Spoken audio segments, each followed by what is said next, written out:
Hello there, Reject Nation. I'm Greg Alba. I'm John Humphrey. We are gonna watch the Dark Crystal Age of Resistance trailer for Netflix. This one came out like a month ago. We came across the Comic-Con behind the scenes sneak peek. That looks really cool. But more importantly, the reason we're doing this because it's a top reward tier request on Patreon from a man named Eric Horstman.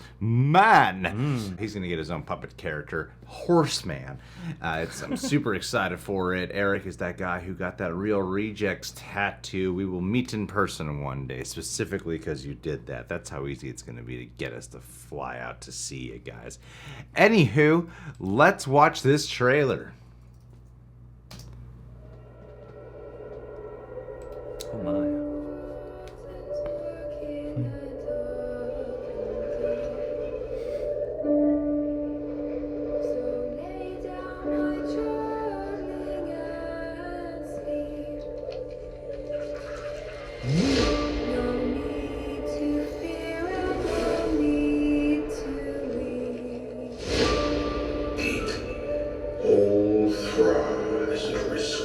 That looks so The darkening corrupts everything it touches. What is the darkening? Behold.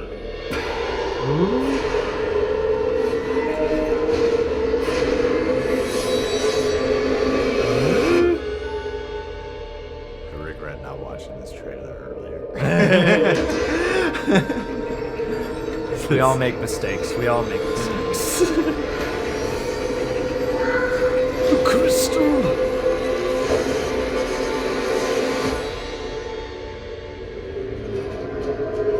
I see many endings lay before us. Some good, most bad.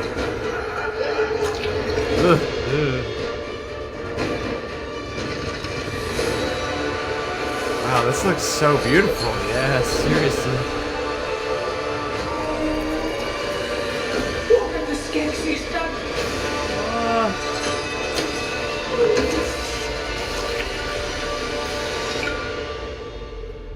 Tell no one.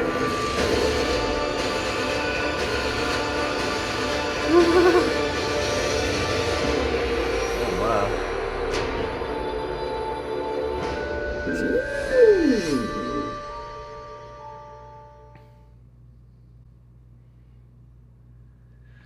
It only costs $5 million to put that. Wow. Only $5 million. It looks like a great sequel to Happy Time Murders. More character driven. Yeah, much more grounded. Okay, so I never actually saw Dark Crystal. That's why I was hesitant to check this trailer out. Dark Crystal's been like present throughout my life, but it is one I didn't catch. It's like I saw Labyrinth and the Never-Ending Story and a whole bunch of other things, but I've only been aware of the Dark Crystal over time. It's interesting to me that they are doing a show inspired by it, because I know the following is a rather cult-based following that has grown over time. Definitely. Because it was like a moderate success when it first came out in the theaters. It wasn't a flop, but it wasn't a big hit or anything. Smash or anything. And I know people... It's definitely gained its status over time. Yeah, because at the time it was like, this is super dark shit. Or like, you know. And I'll say, like, I've seen clips of the Dark Crystal over my whole life as well. You can get the basic gist. It's always had this kind of icky, off-putting aesthetic to me, where it does look kind of disturbing and dark. Especially the Skeksis, yeah. Looking at it here, because of its modern day and it's more, sleek looking, it doesn't have that vibe. You know? There's not anything in the way of the magic of it, of the sort of like, oh, when this world is in harmony, it's really beautiful and really striking. I was like watching this going like, wow, look how beautiful this looks. Yeah. Whereas anytime I've seen footage of the Dark Crystal, the movie, I always have that feeling that develops in my heart of just, oh, this looks like a twisted version of what should be a beautiful kids movie. You know? And that's the way that people responded to the marketing of it back then. Yeah. And over time, it has developed this following. Jim Henson trend has been going on for a very long time. But I feel like lately, in the past couple of years, I've been hearing Jim Henson brought up more than ever. It's strange to me that they're doing this, not because it doesn't look good. This looks like this would be a groundbreaking TV show to experience. where Netflix, you're always hearing stories about Netflix about to go bankrupt, and I'm like, it's because of this shit. look at it. How crazy this looks. And do they have the audience built in to watch this? It hasn't had this like long-lasting franchise, you know? It was one movie. Yeah. Forever ago. And they've been talking about following it up forever as well. Even recently, the Spierig brothers, who are two guys I very much enjoy, they were talking about making a sequel movie or something. It's like this thing that's always been percolating, and... Well, I'm glad they didn't do it, because Louis Leterrier... Louis Leterrier. Director of The Transporter 2. Oh, loved it. I think that's the one he directed. Is the right pick for this job. If you've seen Jet Li and Bob Hoskins go toe-to-toe in Unleashed, you would know he's the right one for this job. Originally, that movie was supposed to be all puppets. The most highly praised MCU film, The Incredible Hulk. Oh, totally, yeah.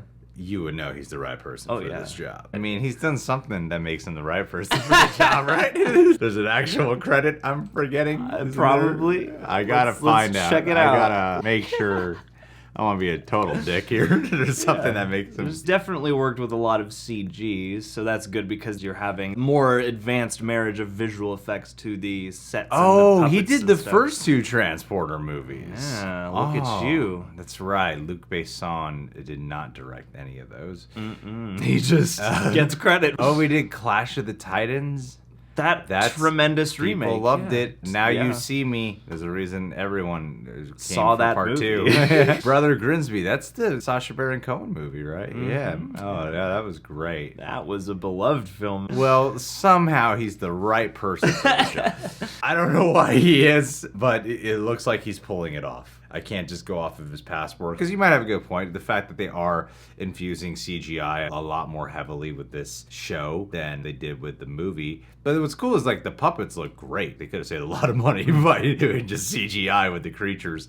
But the fact that they kept it animatronics, puppets. And even a lot of the puppets, I would imagine, probably have radio-controlled, maybe facial expressions or something like that. Because these look a lot more complicated than Muppets do, you know? Oh, yeah, absolutely. That's a big thing I'm wondering about for this show because of the way Netflix produces. The best of my hopes for this kind of say, this is what could save them from being completely demolished when Disney Plus and everything else steals half their content back. The big thing I'm wondering now is how all of these artistic mediums are going to collide in the now and what kind of uncanny valley they will have to dodge with that, because it looked like some of the creatures and some of the moments might be CG enhanced. Well, I'm sure they do to clear it up, yeah. Yeah. So I'm wondering if there's going to be a balance of all CG creatures for certain scenes or set pieces, and then certain focal characters and creatures as puppets. I feel like Dark Crystal, the first movie, seems to be a pretty specific kind of crowd that really enjoys that film. I think the mistake that they can make with doing this is only tending to the people who love the original movie. You know what I mean? Like, you have to hook in people who are not even going to make the time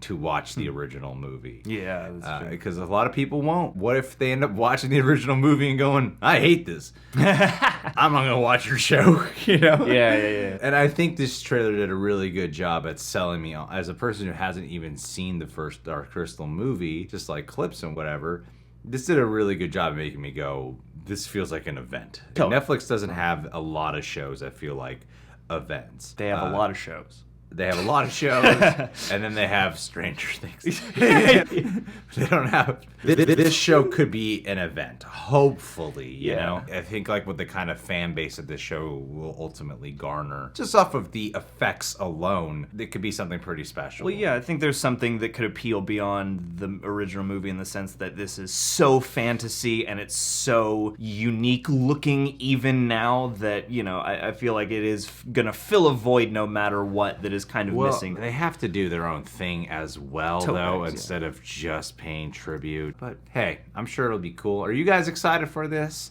Seems like people are. On the Netflix account, it has 5.5 million views. Which People have been requesting it in our comments for a while. It just doesn't seem like a hell of a lot. Like, let's say 5 million people tuned in. If 5 million people watch this show, is that enough to keep this show Is that afloat? a good, you know? Maybe... Like, that seems like a pretty small number for what this show is being produced for. Here's how we'll know. If it does well enough, Netflix will actually break that silence and tell us the numbers like they did with Stranger Things. Yeah, baby, yeah. Otherwise, I don't know. If it gets a season 2, you'll have your answer. Okay, yeah, because at this point I'm like, that's a lot of people. Yeah, 5 million people is a lot, but is that enough for this? You know? $9 to $20 subscriptions to keep this thing afloat. I mean, Stranger Things season 3 has their built-in fan base and whatever, and that was like a super expensive season they put together. Yeah. Their trailers averaged from like 15 to 40 million views. So Got this some ground also to looks, cover. I know you don't have any like expensive ass. I know Simon Pegg is voicing in here, but at the same time, I feel like this probably cost as much as this did to put together Stranger Things. This probably cost a lot. I do really appreciate Netflix for investing in these kinds of things. It's going to be interesting to see whether or not this has a this can bring in that broad appeal. Sure. Yeah.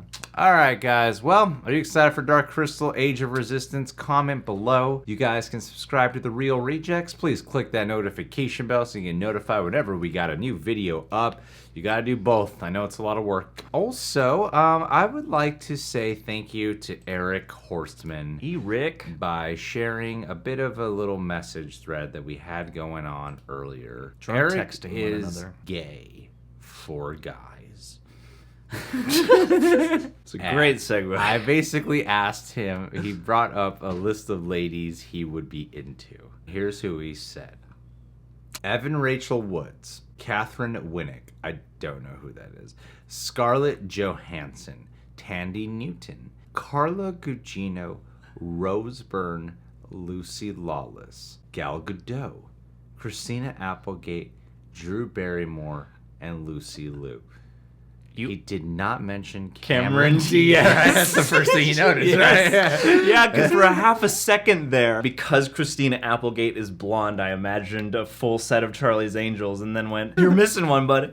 Apparently, he hates Cameron Diaz. Yeah.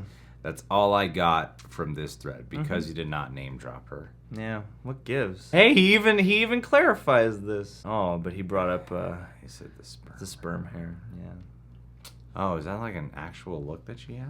Always. I thought it was just a bit. She came up with that bit, and she was like, They were you know, like, oh, you put sperm in here? Oh, why don't we put this in the movie? can we get some sperm on set? But she's like, that's not funny. It's just what I do. Yeah. But I don't know. I think people might think I it's think you're a wacky lady, Cameron Diaz. You're a wacky I lady. didn't realize how funny this was. Iconically funny.